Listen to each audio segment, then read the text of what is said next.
Okay, when you see a problem like this, it's slightly different from before because now the first term has a number other than just a 1. So how to factor this? Now there is a kind of more complicated way, but we're not there just yet.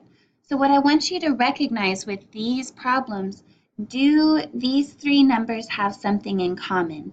And they do. This has a 4 in common, 16 is 4 times 4, and 12 is 4 times 3.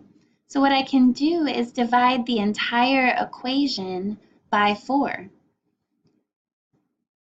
So I'm essentially dividing this entire equation by 4. And what I'll have is a squared plus 16 divided by 4 is 4, and 12 divided by 4 is 3. 0 divided by 4 is still 0. We were able to do this because if you multiply one side of the equation by 4, you also have to divide the other side by 4. And now it looks easier to solve, and you just solve how we have been. So you draw your factors, put A and A. Then you look at the last number, 3, positive 3. The ways to make 3 are 3 times 1, or even negative 3 times negative 1. But those are the only ways to factor 3.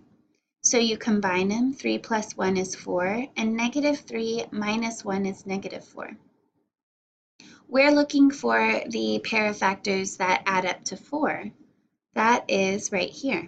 So positive 3 and positive 1.